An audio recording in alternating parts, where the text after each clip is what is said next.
Welcome everyone to this webinar sponsored by Sobrice and Guerbet. It's my very great pleasure to be here. I'm with Dr. Marcelo Eni from Brazil, Rio de Janeiro, a liver surgeon. I'm also here with Dr. Boris Guiu and Professor Roel from the Netherlands and from France. Marcelo will introduce them afterwards. I have just a few words about Sobrice and about this event. It's all that we get from this event will be translated in a solidarity action, which will be for raising funds for basic food baskets, which is very important in this time with pandemic and many people suffering. So thank you, Sobrice, for this very nice action. And thank you all for being also a part of it. Marcelo, I will leave you now to take action. Thank you. Okay, thank you, José Hugo. Good afternoon and good evening, wherever you are in this pandemic moment at the world. So it's my pleasure and great honor to moderate this session. It's a special webinar session from Sobrice. So first of all, thank you, José Hugo, my friends, to invite me and all the directors of Sobrice.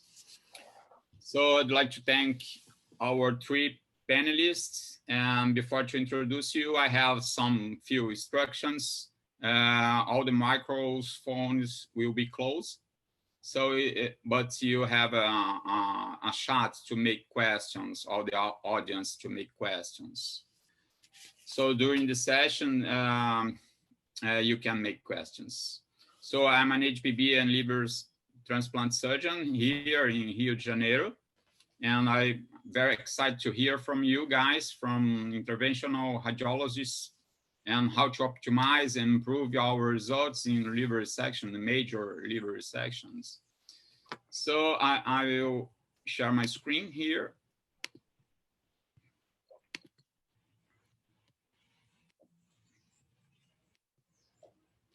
I'd like to thank also our support from Guerbet.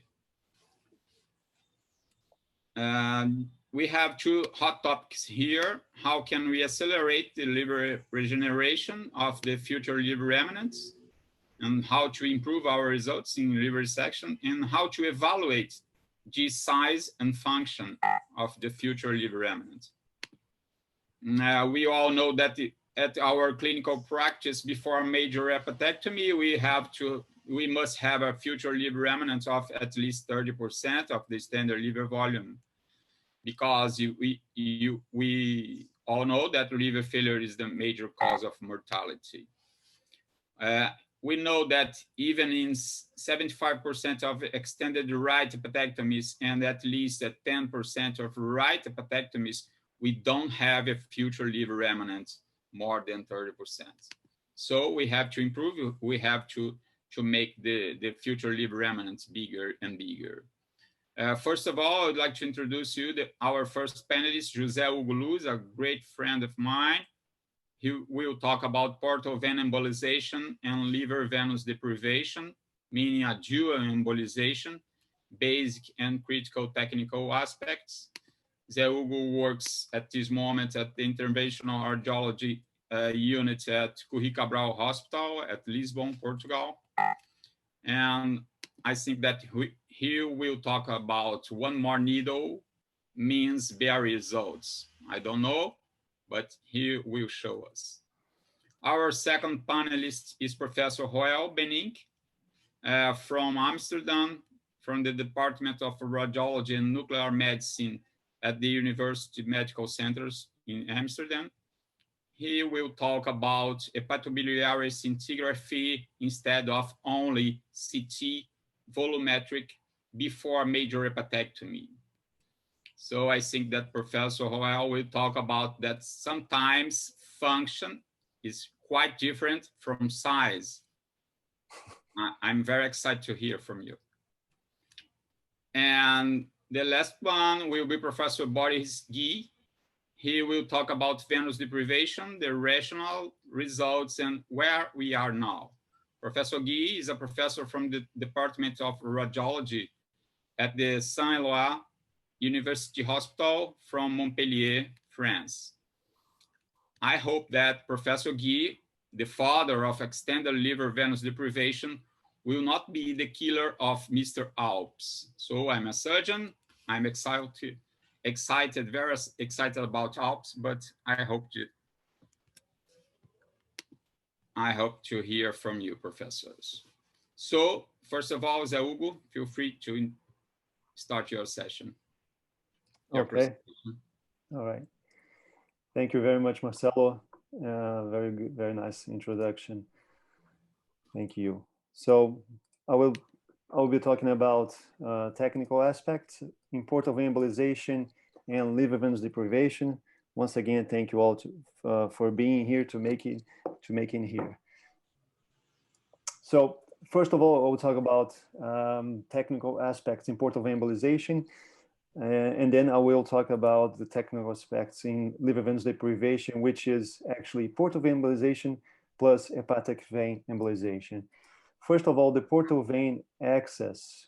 We all know that many access have been published, like surgical access, the splenic access, even jugular access to portal vein, as in TIPS. But the most two common access to the portal vein are the contralateral, which you actually puncture the FLR, and the ipsilateral, when you puncture the liver that will be removed in surgery. And up to now, there is no difference in complications about one access to the other. But one thing I want to say that if you go for the ipsilateral approach, you should not puncture, or you should avoid to puncture the posterior sectorial segment, because if you go for the posterior, you should wait more. You should observe more complications. This has been published. What about oblique views in DSA?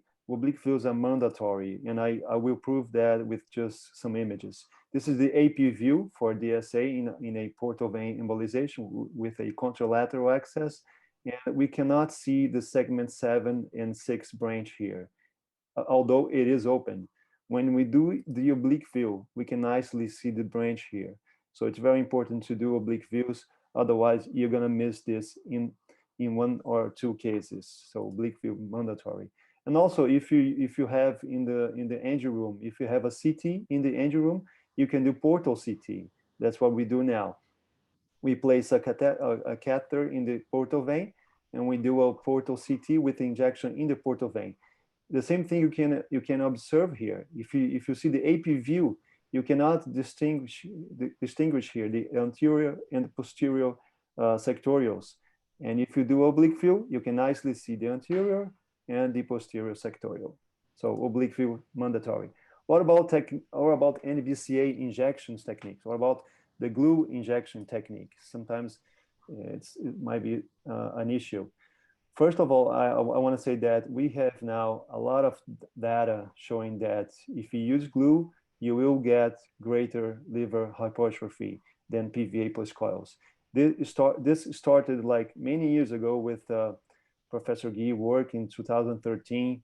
We now have systematic reviews, including a meta-analysis, and this work that will come up in CVRR next month.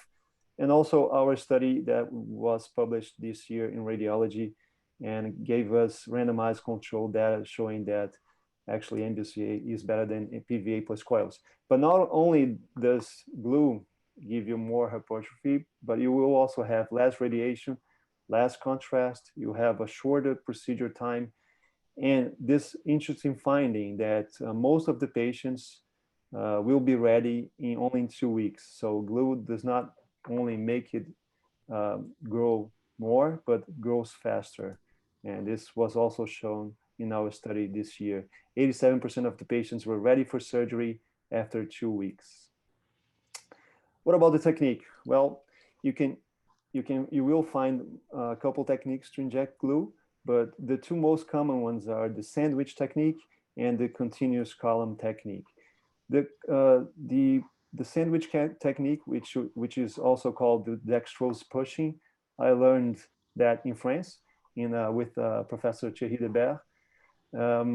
You usually use the contralateral access. You fill the dead space with very small amounts of glue, usually 0.5 cc's, and you flush it with dextrose. It's very straightforward and simple way to do portal vein embolization with NBCA. The other one is the continuous column technique, which you actually continuously push the glue inside the portal vein branches. For this type of technique, I usually use the ipsilateral approach with a microcatheter, and I dilute the glue a little bit more, 1:5. It's a continuous injection, and you pull out the microcatheter when you are done. So we start doing the posterior first. So you have the microcatheter here, you have the big catheter here, glue 1:5. You retract a little bit the micro, and you keep injecting the glue. You will see the glue going to the posterior sectorial branches. Then you go for the anterior sectorial, and the same thing can be done here. You can also put your micro a little bit back. You don't need it all the way up here, because the glue will go forward. The most tricky part here is at the end of the procedure, when you have a lot of glue and you have to be a little bit more careful, but this will go nicely. These are some technical issues. You shouldn't do this. This is a big catheter inside of the glue. You shouldn't do this. And you should also be careful. If you have slow flow in the portal vein, you gotta do easy injections, not forceful injections. Otherwise, you will get reflux. So this should not be done. So the last branch is always the toughest one. So you have to be patient, inject slower, and watch closely. So this is the last branch. I'm injecting very slowly the glue here. This is accelerated 3 times. And you're gonna see the branch filling up here. You gotta be patient, this will go forward. After this go forward, this will fill up the last branches, and you're actually done now. And you pull out the micro inside the microcatheter. What about tract embolization? Well, you can use gel fund to close this tract. You can use coils, you can use glue. You can even use plugs, although I think it's very expensive. And there is one publication which showed that using plugs, you have more abscess. So I wouldn't use plugs. If you're gonna use glue, you should be careful so you don't have this. If you push it too hard, you might have some glue going to the lung. So you don't want this to happen. So you need to concentrate your glue and inject it slowly. If you do that, you should have a nice tract embolization with no glue going to the lung. Also, you have to be careful when you puncture the portal vein, so you don't transverse any hepatic vein branch.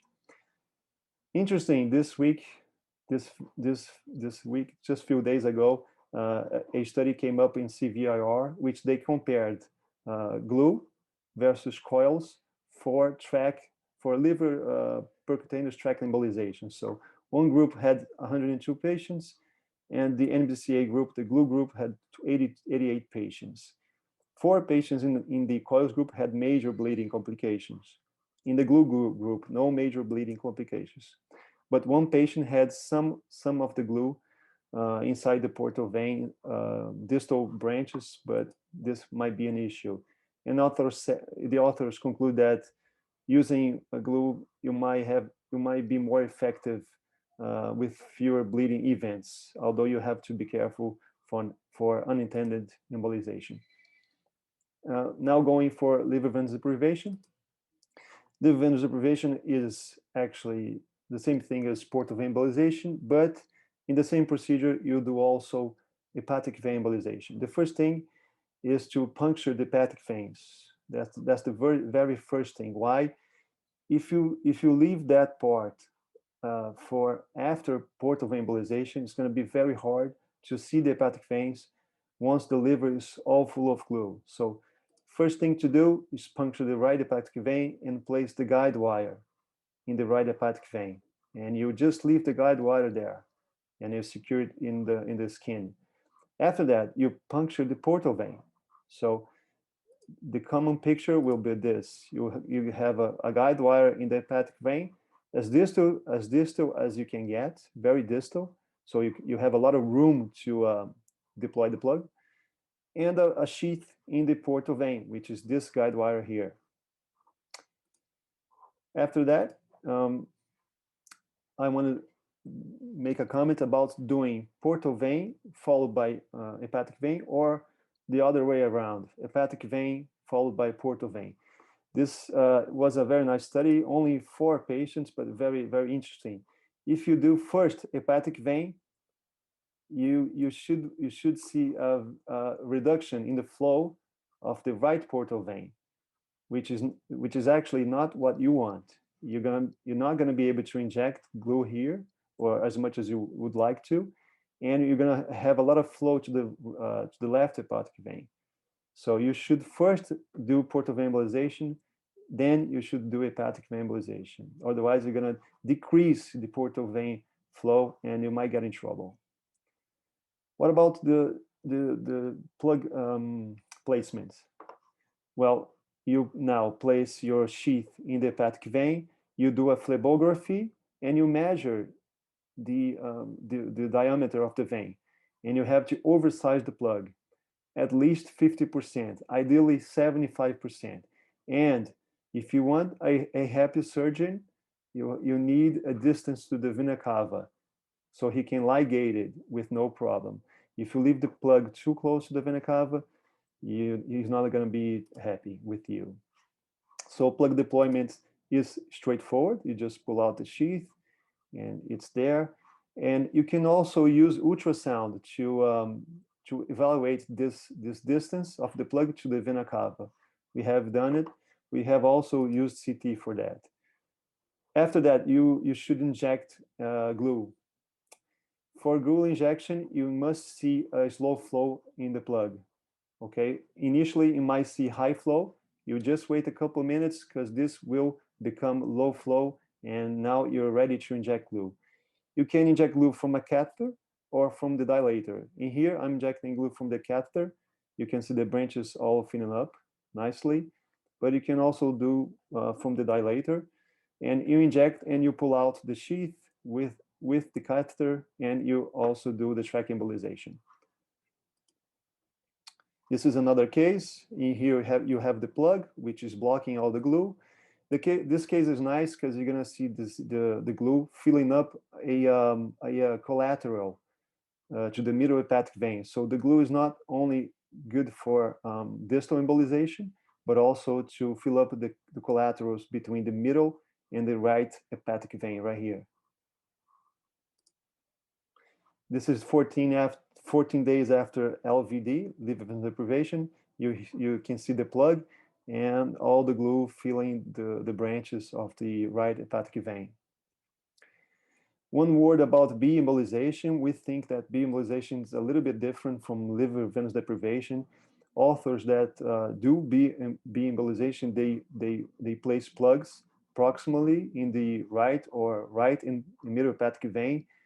Liver venous deprivation is also about distal occlusion of the hepatic vein. And why? Because there is a lot of collaterals between the right and the middle hepatic vein that will not be closed if you just place a plug here. You need the glue, or you need some embolic agents. Glue is just one of them to close those collaterals. And this is a very, very nice paper from the Japanese, which they mapped the collaterals from the right to the middle hepatic vein. This is type 1, and this is type 2, 3, and 4. Those collaterals to the middle hepatic vein. And actually, this is very, very common. Up to almost 50% of the patients, normal patients, normal people, will have those venous shunts between the right and middle. This is one case, so we can have something to already discuss. I want to see the opinion of all of you on this case. So this is a very young lady. It's a 31-year-old lady with a cholangiocarcinoma, and the proposed surgery was right extended hepatectomy, which include the right liver plus segment 1 and 4. So we did extended liver venous deprivation, which you can see now here. I plug in the right middle, in the right hepatic vein, and I plug in the middle hepatic vein. But at 14 days after that, we did a CT, and we see this branch here, which is a segment 7 branch, which is wide open. The plug was high, but did not close that branch. So we were worried that she did not get enough hypertrophy. So we brought her back to, this is a type 2, by the way, this is a type 2 right hepatic vein, in which the segment 7, in which there is a segment 7 branch, which joins the right hepatic vein within 1 centimeter of the vena cava. So we brought this patient back to the angio room, and we closed that branch. We had no access from the percutaneous approach. We had to go from jugular, and we placed the plug, and this branch was closed.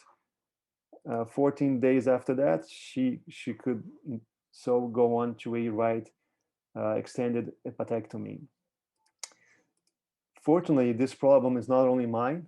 Boris Guiu also has this problem, and I want to hear his thoughts on that. So this is his first publication in 2016, which he showed already this branch.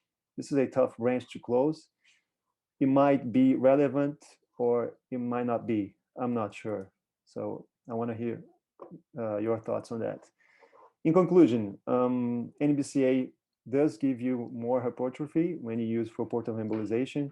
You can use any technique you want. You have to master one of them.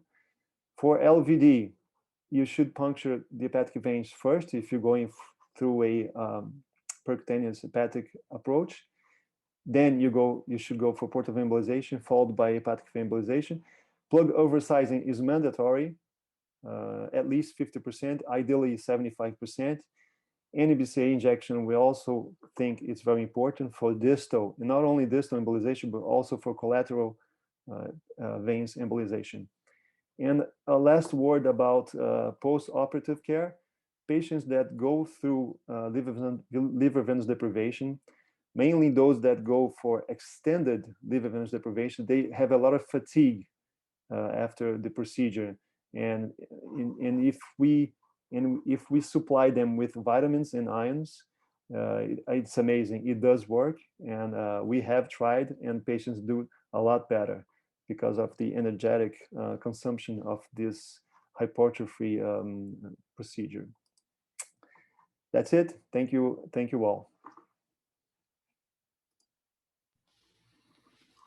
Thank you, José Hugo. Very nice presentation. I'm very happy to see how you are concerned about surgeons, happiness of surgeons. So, Professor Roel, feel free to present, to show you your slides, please. Okay, thank you. I will share my screen and go over to the presentation.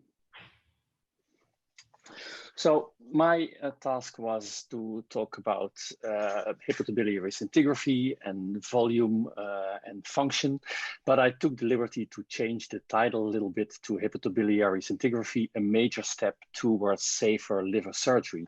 And this is not because I want to be posh, but this was the title of an editorial in HPB in 2016. Where Stephen Wigmore wrote an article after accepting one of our manuscripts on the results of our patients, which we have been staging and selecting based on scintigraphy.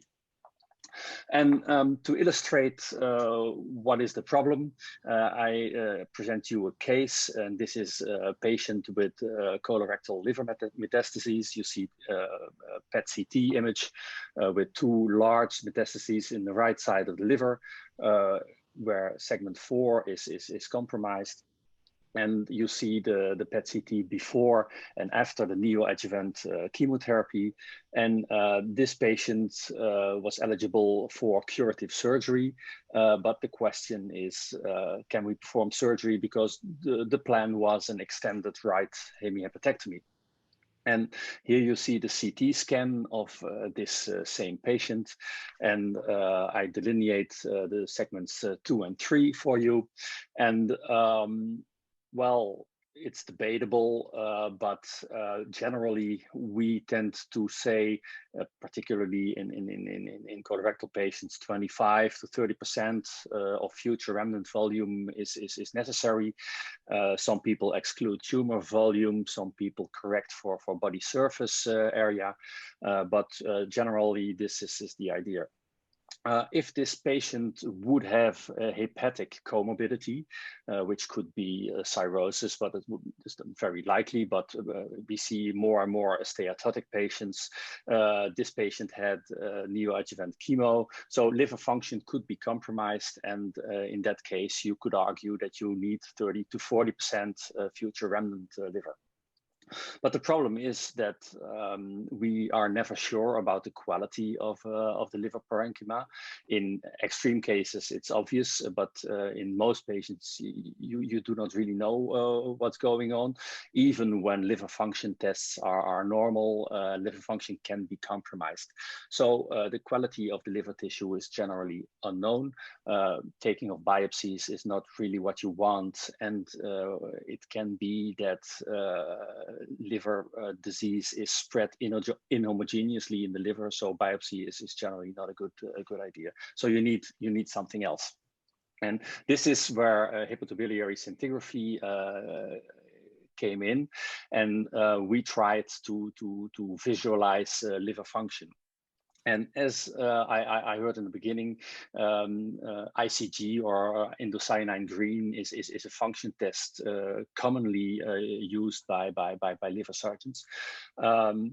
We thought that we could try to do something with imaging because mebrofenin really resembles ICG in kinetics and liver uptake. Mebrofenin is an analog of lidocaine, and we all know that this has a very high first pass effect in the liver. So hepatocytes do take up the agent really quick and excrete it without a biotransformation. So it's a nice marker of hepatocyte function. And sometimes later, we also characterize the transporters who are involved in uptake of mebrofenin, and we see that these transporters are the same transporters which are involved in the uptake of ICG and also bilirubin. So this is a very interesting pathway to look if you want to look at liver function. I will not bother you with too many details on the technical aspects of scintigraphy, but it is important to know that we really look at uptake of mebrofenin in the liver. And here you see the planar dynamic scintigraphy of this same patient. And this is in the first 6 minutes after injection, where you see a quick uptake in the liver and you see a quick clearance of the blood pool. And after 5.5 minutes, all the blood pool is cleared and everything is inside the liver. And what we actually do is we calculate the uptake percentage per minute in a time frame of 150 to 350 seconds. And this is the marker for the liver function in general. What I use in our technique and in our publications is the Ekman algorithm. I will talk shortly on an alternative which is used in Argentina, but is working on the same principle of uptake of mebrofenin. If you look at such a system, it's very important that your actual prediction corresponds with post-operative outcome. So in the very beginning, we performed hepatobiliary scintigraphy 1 or 2 days before the operation, and we re-performed the scan 1 day after the operation to make the comparison. And here you see an example of a right side hemihepatectomy with the prediction and the outcome 1 day later, and the same in another patient for a left-sided hemihepatectomy. And we made the correlation between preoperative estimation of future remnant liver and post-operative outcome, and you see that this correlation is very nice. the next step is, of course, to see, well, what do you actually need as a future remnant liver function? And we tested this in a selection of patients, with right extended rights, left hemi hepatectomy. So this was a mixed population. And what you see, if you do an RC curve, we found out that we would need about 2.7% per minute per square meter of future remnant liver function to be safe and to prevent an excess in postoperative morbidity or liver-related mortality.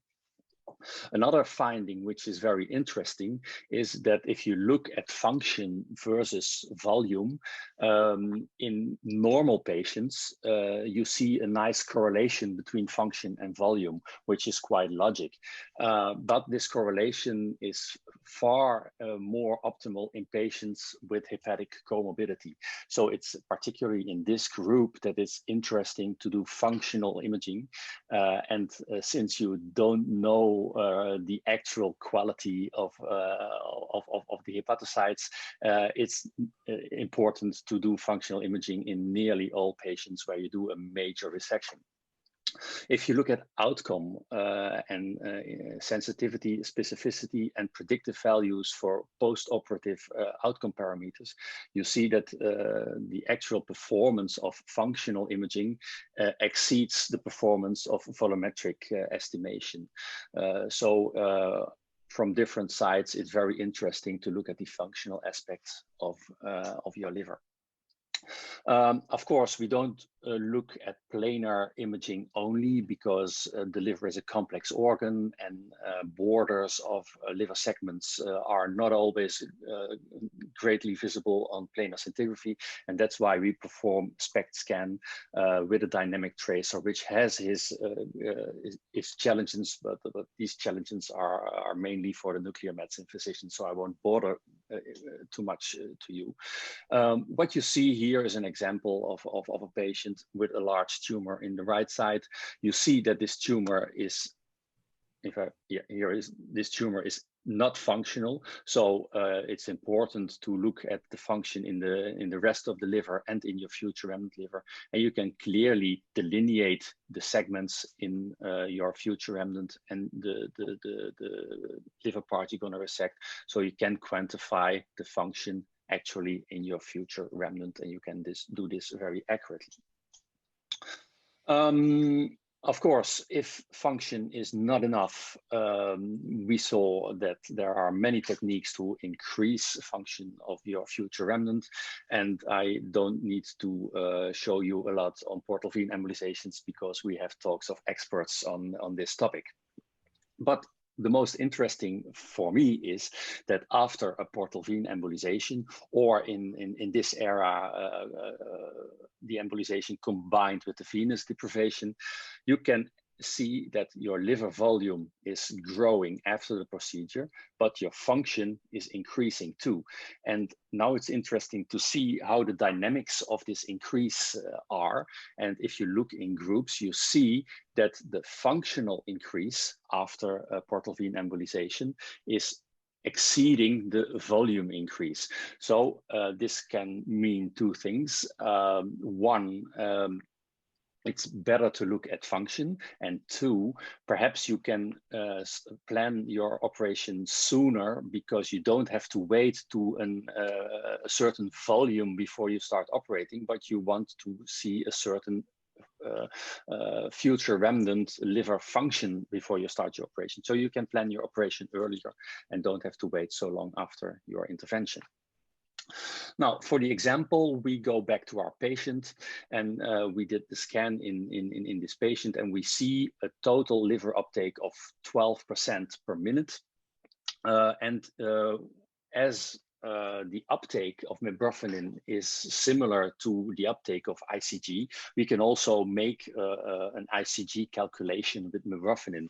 And to compare, 12% uptake relates to 86% ICG clearance after 15 minutes. So this patient has a lower to normal liver uptake function, but more important, the future remnant liver function is 1.5% per minute per square meter, which is clearly inferior to 2.7. So at this stage, we cannot operate this patient.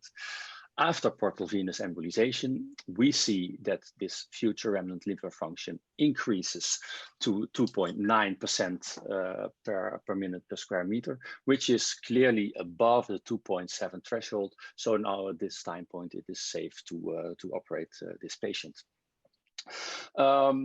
It's a little bit the essentials of hepatobiliary scintigraphy, which I discussed with you, because I can talk hours about this, but in 15 minutes we have to show you the highlights. And there are certain alternatives to mibrofinin. If you go into the literature, you will find many articles on GSA, which is a galactosyl serum albumin, mainly used in Japan. And it uses a different mechanism, but shows similar results in terms of outcome for using functional imaging. Upcoming is functional imaging with MRI using Primovist. This is very promising, but really still work in progress, because there are some technical challenges to overcome to get to the same results as hepatobiliary scintigraphy at this moment. But I think in 10 years, we'll be much further and probably be able to do this routinely on MRI. And to your neighbors in Argentina, they also use mibrofinin in the Ospedale Italiano, but they use a different way of quantification. They describe the HIBA index, and I programmed this HIBA index also in our platform, and we did a comparison between our mibrofinin uptake rate and the HIBA index, and you see that there is a nice correlation between the two techniques, which are in acquisition the same, but in processing a little different. And HIBA index has also major advantages. So in future, we want to do this in larger groups, and probably this will be comparable for use. Finally, we come back to the article where Whitmore had his editorial from, and this is on the value of functional imaging. And we looked at the original population, which we derived our uptake of 2.7% per minute from, and we compared it to a group of patients which we routinely scanned with functional imaging before operating, so doing the selection based on functional imaging. And we see a large decrease in postoperative liver failure from 16%, and this is all in major liver surgeries, so 16% to 1.5%, and the mortality dropped from 14.5% to 0.7%. So this is a major success where it really shows that it's beneficial to use functional imaging in your screening of patients. So I come to the conclusions, and I repeat the sentence of Stephen Wigmore, which says that hepatobiliary scintigraphy is a major step towards safer liver surgery.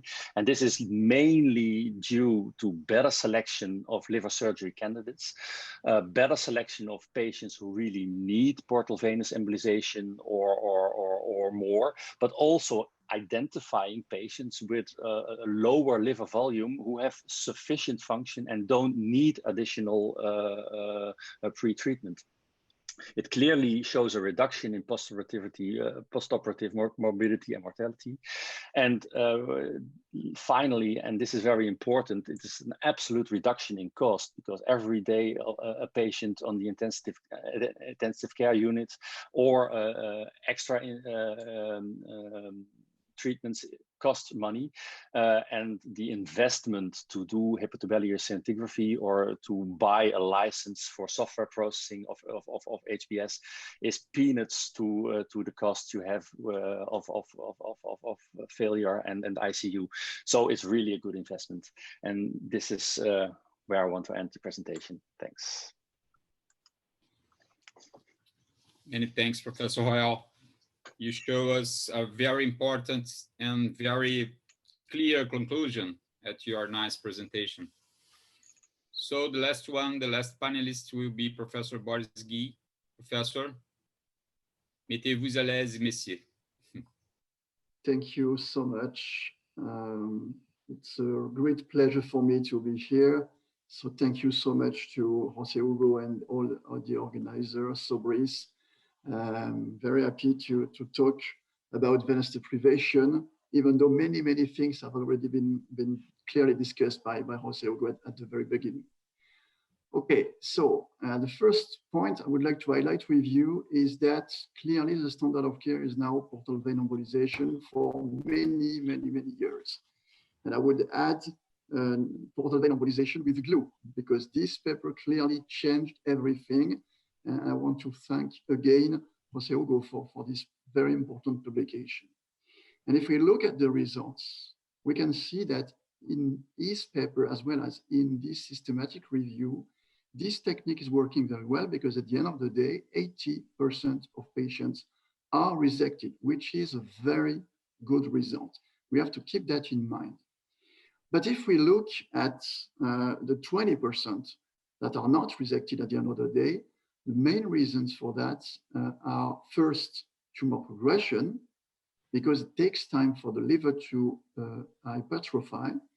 And the second, but it is a minority of cases, reason for failure of portal vein embolization is insufficient future liver remnant volume. So the main problem is tumor progression. So if we really want to improve portal vein embolization, maybe we want to get a technique able to provide a little bit more in terms of hypertrophy, but more importantly, we want to obtain more rapidly the regeneration of the contralateral lobe. And that's the reason why several techniques have been proposed to improve portal vein embolization, even though, again, we must keep in mind that it works very well. And I'm here to discuss a little bit more about venous deprivation, but as you know, there are many other techniques, including surgical techniques, that could work very well as well. Okay, so this slide, just to explain you the rationale to do that. You have here the microcirculation of the liver, so the arterial inflow, the portal inflow going through the sinusoid and reaching the hepatic veins. Imagine that first you stop the outflow, for example, by embolizing the hepatic vein. What happens? Then you still have the arterial inflow going through a dilated sinusoid, but then the portal vein acts as a draining vein, meaning that the flow is reversed because there is no outflow anymore. And this might be interesting in our practice, because when you perform portal vein embolization, even with a very good technique, sometimes this PV is incomplete or might be too proximal. And in this case, for example, you can see that there is porto-portal communications from segment 4 to segment 8, because maybe of a too proximal embolization. So if we imagine that the hepatic vein is occluded, then the portal vein that remains patent because of too proximal, because incomplete, then the portal vein flow is reversed. This may, in a way, counteract this persistent portal inflow. The second point is about segment 4, because as you know, most of us, I would say, do not like embolizing segment 4 portal vessels, because there are at least 5 portal vessels supplying segment 4.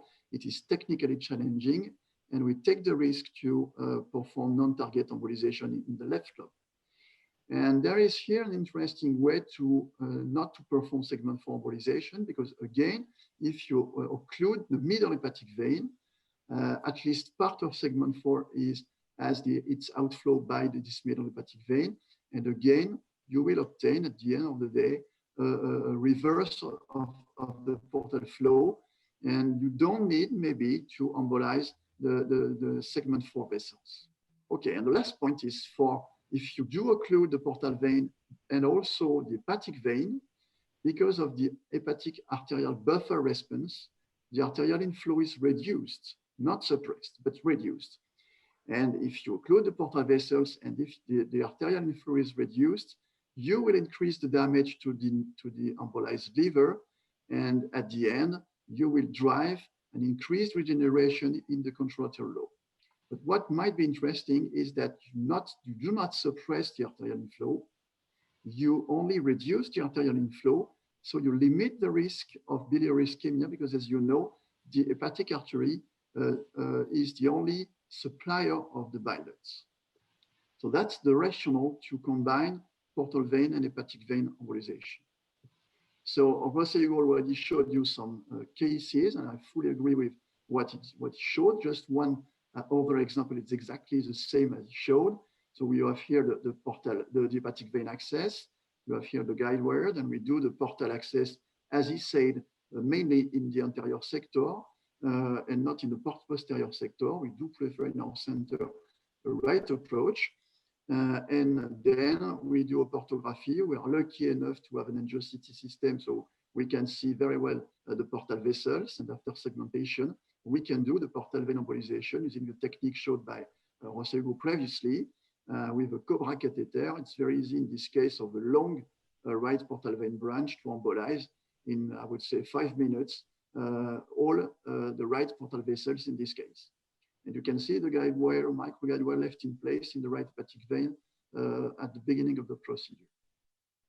Then we introduce the nav set. Then we insert a sheath, a 7 French sheath. And as he said, we want to deploy a plug, really oversized to prevent any migration. And we usually use US to position adequately the plug. You can see here, we can see very well the plug, very well the vena cava. And as he said, you must keep some place for the surgeon. And it's very, very important. As you can see on this other example, you must keep at least 1.5 centimeter. And then again, as he said, we have the problem of collaterals. So you need to go very fast because as soon as you occlude the proximal part of the vein, these collaterals that are already patent in half of the patients will develop and will enlarge very, very quickly. And then it becomes very, very challenging to occlude them. So you need to prepare glue before. And as soon as the plug is deployed, you will inject glue in order to limit the risk of collateral development and then to non-target embolization. So it's exactly the same example as shown by José Hugo. So the plug is deployed. I do not use any more contrast medium to check that the plug is occluded. I've never seen a glue passing through the mesh of the plug. And if you inject contrast medium or G5 or anything else, you will, in a way, cause venous collateral development. So I tend now to use glue immediately after plug deployment. It works very well. And to be honest, there is no risk to do that. You have just to inject slowly and to complete perfectly the tract embolization as shown in the first presentation. Then we described the extended form of venous deprivation by embolizing not only the right portal vein, but also the right hepatic vein, any accessory right that may occur, and as well as the middle hepatic vein. You have here a typical case of that with 2 major rights, hepatic vein and accessory right in the middle. And we did exactly the same. You have here an MR scan performed at day 1. It's interesting because we can see very well in blue the venous system. So the right hepatic vein as well as the middle is occluded by the plugs. And you can see the glue in the venous system. Here again for the accessory right.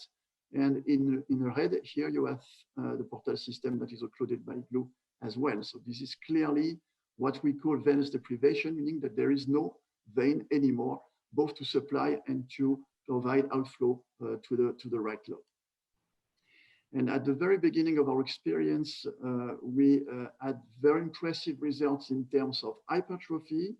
As you can see, in 7 days, we could obtain nearly 50% of volumetric increase in the future liver remnant.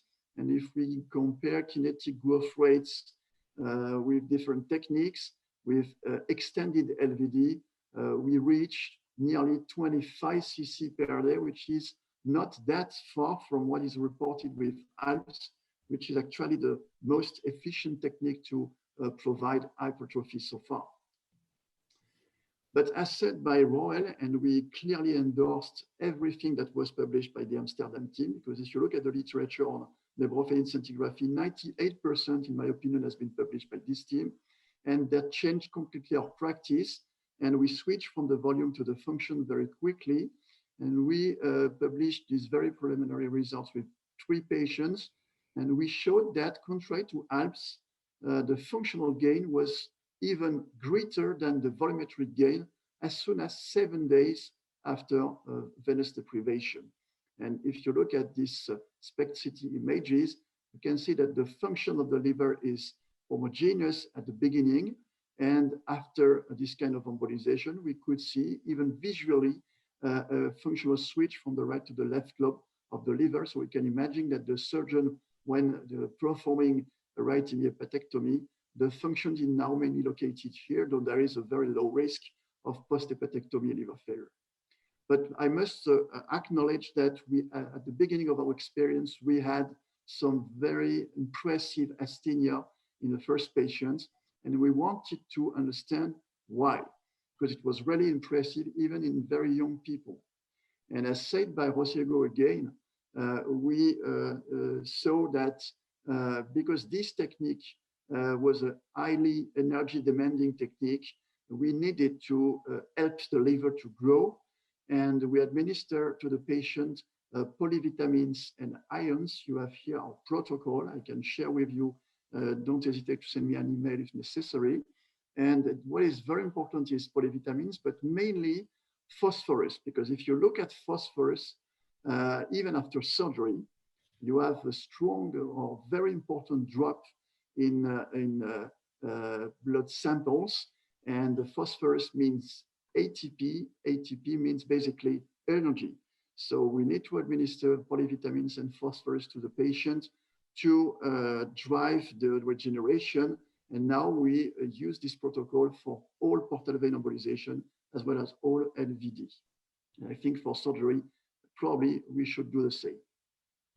Now, what about the results? Now we are 5 years after the first paper on that technique.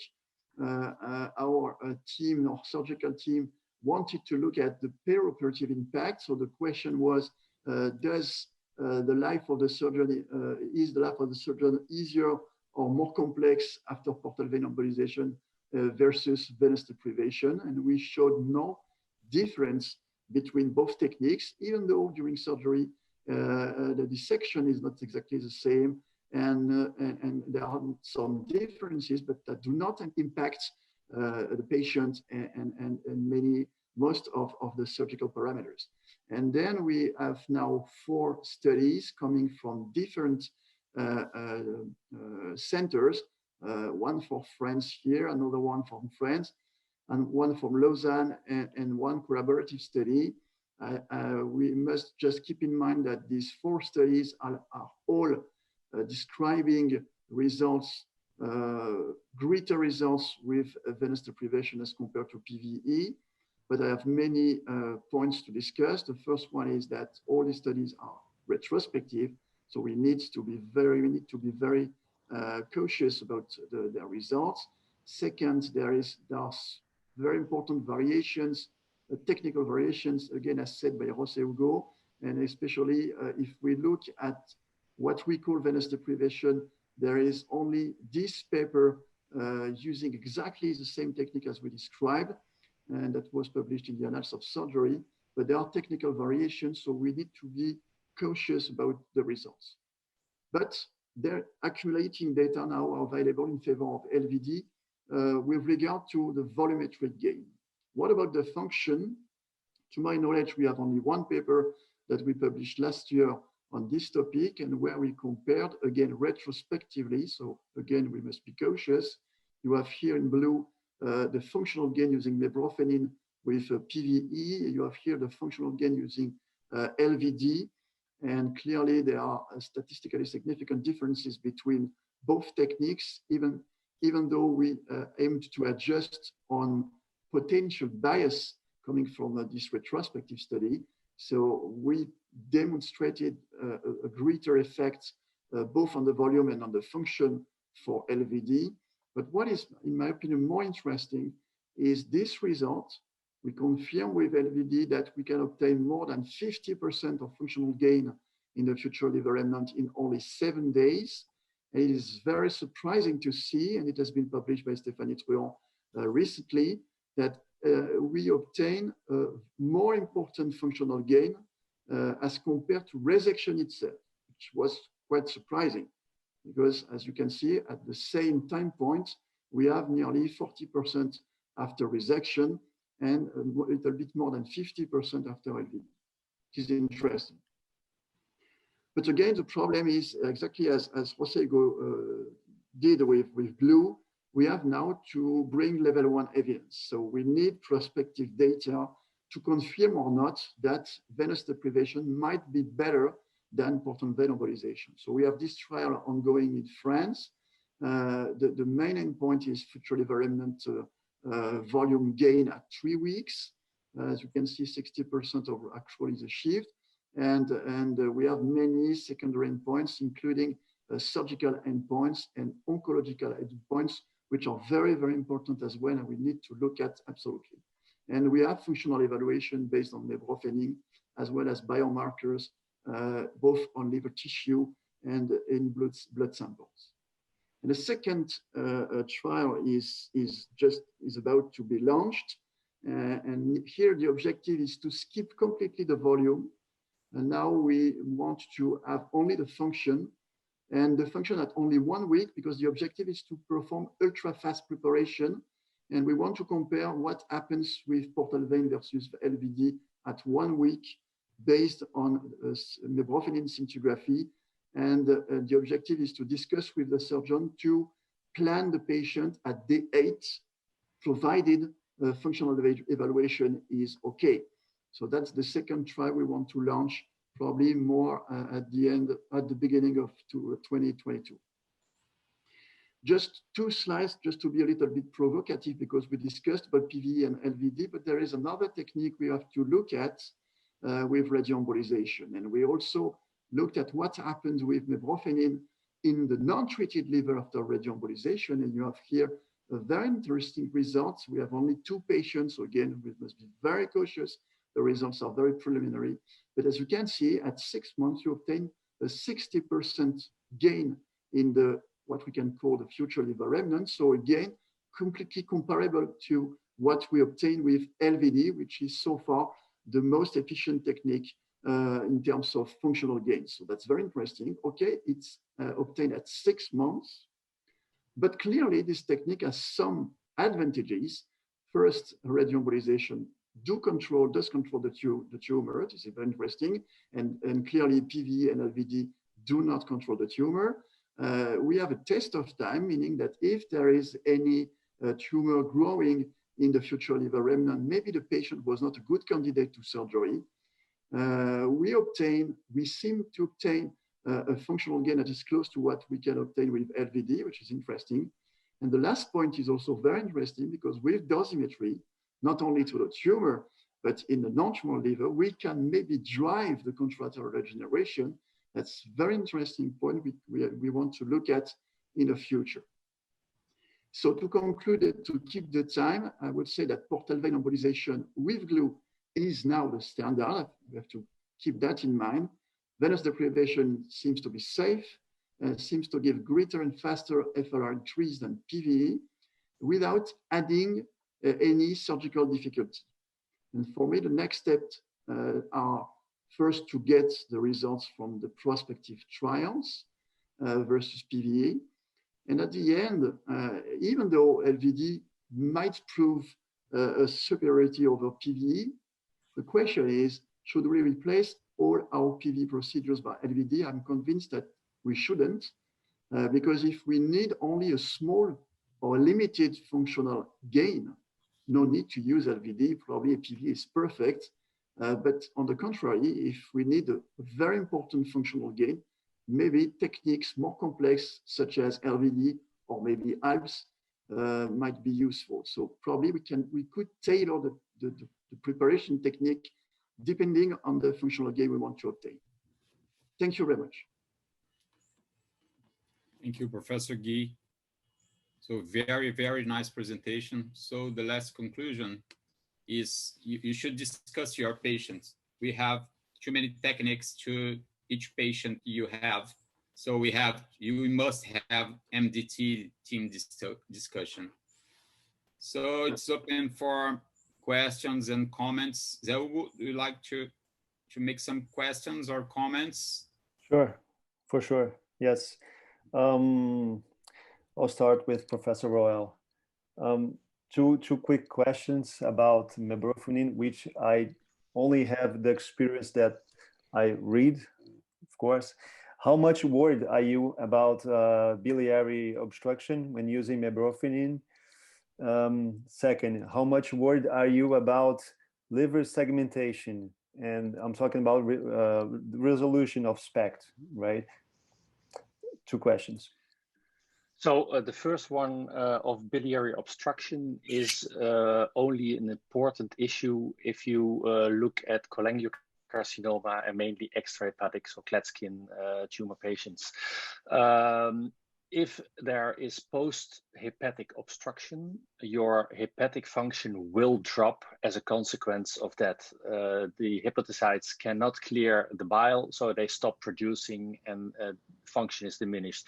So you should, of course, get rid of the obstruction. Most patients, most Klatskin patients come with drainage into your hospital, but some of them get a blocked drain, and this you will see on your functional imaging, and you go back and say, well, we have to redo the drainage because you can't operate right now. Redo the drainage, do another test after 2 weeks, and you will see that function is normalized. So there it is very important. Second question, the resolution. Of course, a technique like SPECT-CT has not the resolution of MRI or CT, but we look on the level of liver segments, which are not small things. So resolution with a scan of a matrix of 265 is more than enough to clearly delineate liver segments. And you can do this based on your CT, which you make on the SPECT-CT. You can do a diagnostic CT if you want, or you can import a diagnostic CT to make accurate delineation of your segments. And in the near future, we'll have software which make automatic liver delineation pasted on functional imaging. So resolution is more than enough for segmental evaluation. So you can I'm sorry, the basic question, but you can freely use, let's say, CT with contrast along with mebrofenine at the same time, right? Yes, okay. Yes, you can. I generally do not, because these patients already have 2-phase or 4-phase CTs. So I generally import the CT to do the exact delineation, but I always have my low-dose CT for attenuation correction, which is, if you are a little experienced, you can draw your liver segments on that too. So you have more than enough information. Nice. Okay. May I? Yes, of course. Okay.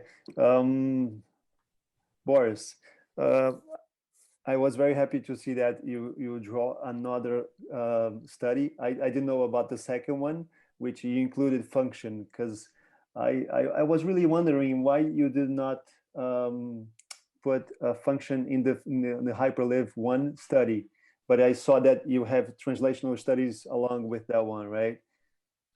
Okay, so we use mebrofenine in the HyperLive 1 study, but it is only a translational study, meaning that our main endpoint was only the volume.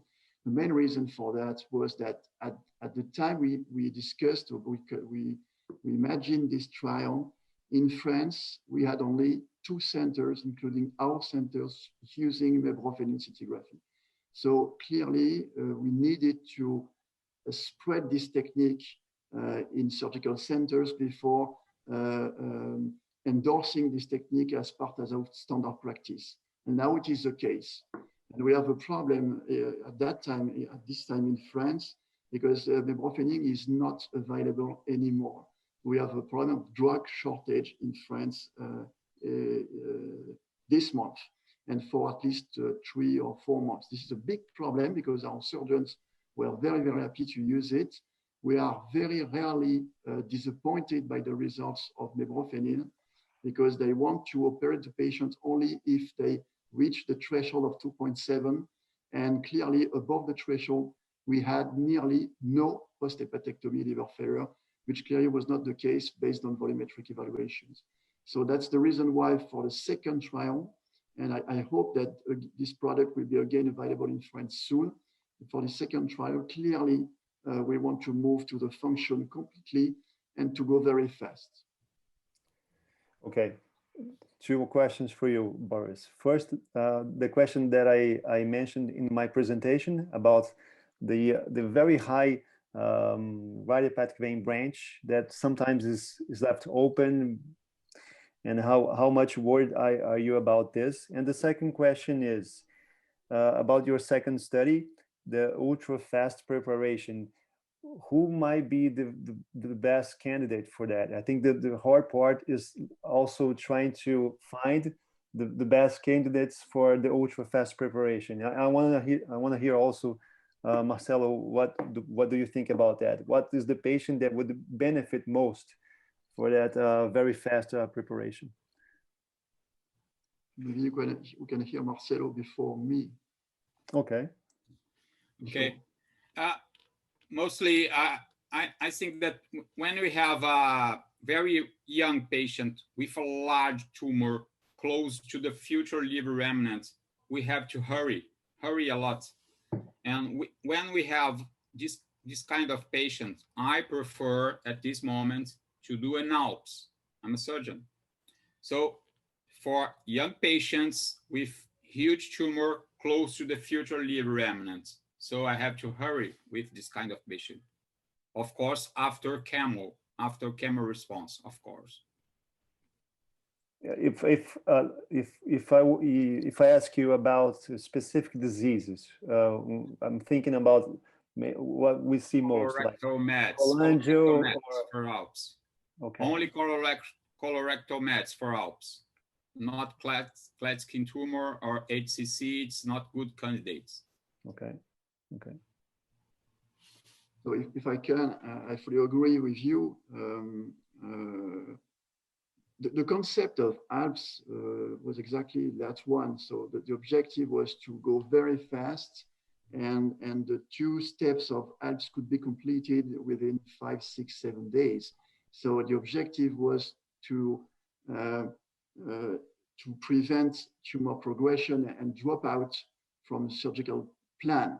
So maybe the question we can address is that, okay, if we go very, very fast, if we use highly aggressive techniques such as ALPS or LVD, maybe we can operate the patient faster, but maybe we will also drive tumor progression in the future. And there are maybe some data from ALPS to look at, and we want to check that point with LVD, because we have the feeling that if you increase very quickly and considerably the regeneration of the liver, there is a high risk to do the same for the tumor. So we have absolutely to look at that. Yeah, I agree. Yeah. And also go for your first question, I fully agree with you. We have a problem with the segment 7 hepatic vein, which is very rarely accessible under US and very difficult to occlude with the plug only, even though the proximal part of the plug is placed very proximally. I think if at least a part of the plug is placed proximally, there is a very low flow rate through this vein. Clearly, it is not suppressed. We can see it on the CT or on MR scan after the procedure, but clearly the flow is reduced, and we have one case on the angiosynthesis system with 4D imaging showing that this vessel is filling, but very slowly. But so maybe it is not perfect, but maybe if we can place the plug more proximally than the origin of the segment 7 vessel, we can at least reduce the flow. And the other way is to do what you presented, meaning that you can go through a transjugular approach to occlude this vein, or even you can do venous deprivation through a transjugular approach by using a microcatheter in parallel of the plug and gluing the distal part of the veins through a transjugular approach behind the plug, exactly the same way. So it depends on how you're comfortable. And my feeling is that this segment 7 vein is not that important. Because if we confirm with a multicentric results that we can obtain 50, 60% of functional gain within 7 days, wow, that's already a good thing. Maybe we can obtain more, but that's already very interesting. Marcelo, yes. I think we have some questions in the chat. Do you want to approach them? Yes. There's a question regarding which kind of vitamins and electrolytes do you utilize in your protocol? I agree that it seems, looks like when you make a huge hepatectomy, the hepatocytes has to regenerate and the phosphate drops a lot. Absolutely. So we administer all vitamins available except vitamin K, which depends on the coagulation factors. So except vitamin K, we're administering all available vitamins to support the liver. We especially look at phosphorus, and we inject very high doses of phosphorus. It is very impressive because even with I would say, a great supplementation of phosphorus, we have difficulties to reach the normal range after the embolization. So it means that there is a huge demand, energy demand. So we need to compensate. Yes, okay. I think that's a very interesting point. My very first patient that we did extended venous deprivation, the surgeon calls me, he's like, what did you do? My patient's like, he can't get off the bed. And you didn't back to me. and I remember about the vitamins, and after that, it's amazing. Patients really do better if you supplement. We don't do venous here, Boris. We only do oral, and patients are actually doing fine. You don't keep this patient hospitalized? No. Next day he goes home. Okay. Yeah. There is another question here. My friend Henrique Salas asked me if I have some concerns, surgical concerns about LVD or tract embolization, if it causes difficulties for us, for surgeons. No, I don't agree. It don't cause any difficulties. The liver surgeon has to handle with a lot of difficulties, but LVD and tract embolization are not difficulties for us. That's good to hear. I see one question here, Marcelo, about embolizing the right and the middle hepatic vein plus the right portal vein, which is extended LVD, about toxicity. And I have to admit that I was very worried about when we did our very first case. And also we did one case in which the patient already had segment 2 and 3 removal, and we embolized 5, 6, 7, and 8 and the right hepatic vein. So she remained only with segment 4 and the middle hepatic vein. And after we did the portal vein control, I thought, I killed her. She won't survive. She has nothing. And she actually went home in the next day. So my experience is that patients do very well. How about you, Boris? Exactly the same experience. So now we have probably performed more than 100 cases. And honestly, I had maybe 2, 3 very small perihepatic hematoma without any clinical consequence. No need to embolize, no need to operate, no need to nothing. And except that, and the very beginning with this very important asthenia, we have no problem with this technique, to be honest. Yeah. And I agree with you, it's a little bit surprising because when we look at the CT scan at day one, sometimes it's very impressive in terms of imaging, but the patient goes very well, provided you administer the vitamins and ions. The patient goes very well.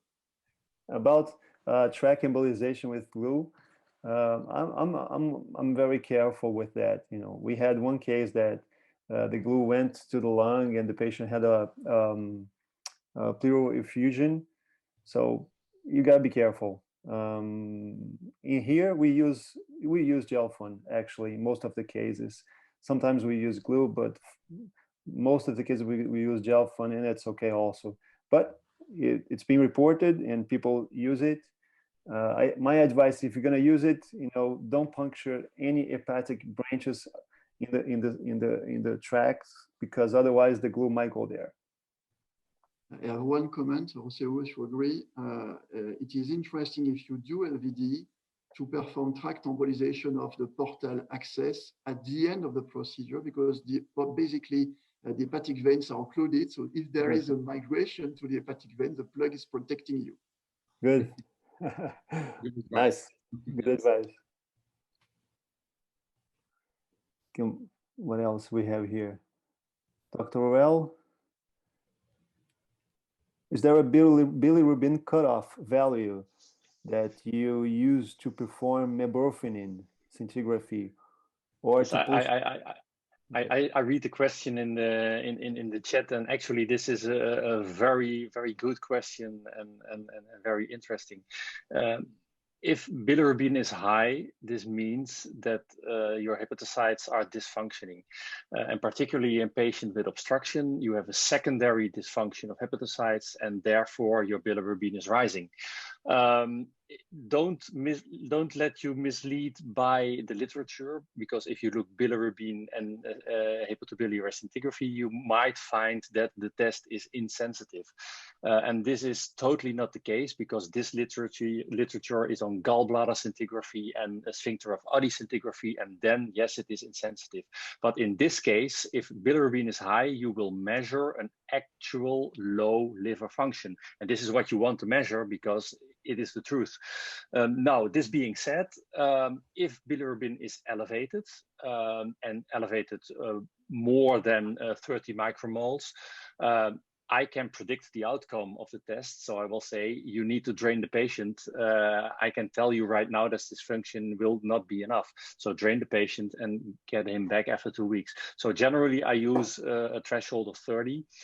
Below 30, function can be normal or can be recovering. So this is clearly a good question, and you have to take bilirubin into consideration, because you can predict the outcome if it's too high. Okay, there's a question about tumor progression in the PVE and also LVD scenario. What I can say that there is a very nice publication about this that showed there is no actual direct correlation about tumor progression in PVE, although it was shown many years ago that it might had. How much are you concerned with that, Boris and Marcelo? My opinion is that in France, one of our problems is that first the patient has chemo, and when he has a partial response, then we discussed during the MDT and to go to surgery or not. Then we can see the patient in consultation, and we plan the patient for embolization. Then we wait for regeneration, and then the surgeon need to plan the patient. So we waste probably 2 months, sometimes 3 months without chemo. So clearly these patients, at least in France, are progressing, to be honest. And my feeling is that we should probably look at their eligibility to surgery before stopping chemo. And we probably should maintain chemo, at least, I would say, a kind regimen of chemo during the regeneration period, just to prevent tumor progression or to limit the risk of tumor progression. And that's clearly not what we are doing in France. And I think this may explain our not that good results and because of this long time without chemo and the progression phase in which the patient is. I don't know the Marcelo feeling about that. Yeah. When you see a patient that progress in only 1 or 2 months, he's not a good candidate for surgery. So we don't have to hurry with this kind of patient. We have to wait with this kind of patient. If this patient has a good response, but the tumor is still large enough, we can do an ALPS, maybe. You should discuss with your team, with your staff, okay? We have an interesting question here. How long do you usually wait between left lobe ablation and right portal vein embolization in a colorectal mets case? I usually do it at the same time. I usually do ablation and portal vein embolization. I have done a couple. Same, Boris, right? Same for me. Yeah. No problem. Let's see here. Okay. Oh, this is a good one. In patients with biliary obstruction, is it safe to perform PVE and biliary drainage? I would add, is it safe to perform PVE or LVD? At the same time, or you prefer to perform biliary drainage first and a few days after that perform PVE or LVD? Boris. Thank you for this question. So if we look at the surgical literature, and especially the Japanese literature, then we need to wait first to do the biliary drainage, then to wait for nearly the normalization of bilirubin level to perform portal vein embolization. But we published with the Lausanne team that especially for Klatskin tumor, there is a problem with a great rate of dropouts because we need to drain the future liver remnant. We need to wait for lowering of bilirubin. Then we need to perform embolization. Then we need to wait for regeneration. And it takes 2, 3, 4 months. And the dropout rate is 25%. So we published that we can combine during the same procedure biliary drainage plus portal vein embolization. And this clearly accelerated the period to make the patient resectable safely. First advantage. And second advantage, which is interesting, is that probably it also accelerates the time necessary to lower the bilirubin level. Because if you redirect the flow, the portal flow to the future liver remnant, and this liver remnant is drained, you will accelerate the lowering of the bilirubin. So it is an interesting approach. There is a higher risk of cholangitis. So I would suggest to use antibiotics for every case. And with the Lausanne team, we also published LVD plus biliary drainage. I think it's a good idea. The problem for me is that, exactly as said by Roel, we usually don't have a good mebrofenin evaluation at the beginning, so we don't know exactly which functional gain we want to obtain to make the patient resectable. So, and with the right approach for LVD, we are puncturing a liver that is not drained. So there is a risk of biliary leak. We need to be aware about that. And maybe for me, it is probably the only case if I want to perform LVD on a Klatskin tumor, probably today I would choose a transjugular approach, just not to prevent this kind of biliary leak through the sheath or through the access to the hepatic veins in the right lobe of the liver, which is not drained. So you don't wait until the bilirubin is at some type of level, would say maybe 5 or 10. You go at the same. Okay. Here we wait until the bilirubin is 5 to go for PVE or LVD.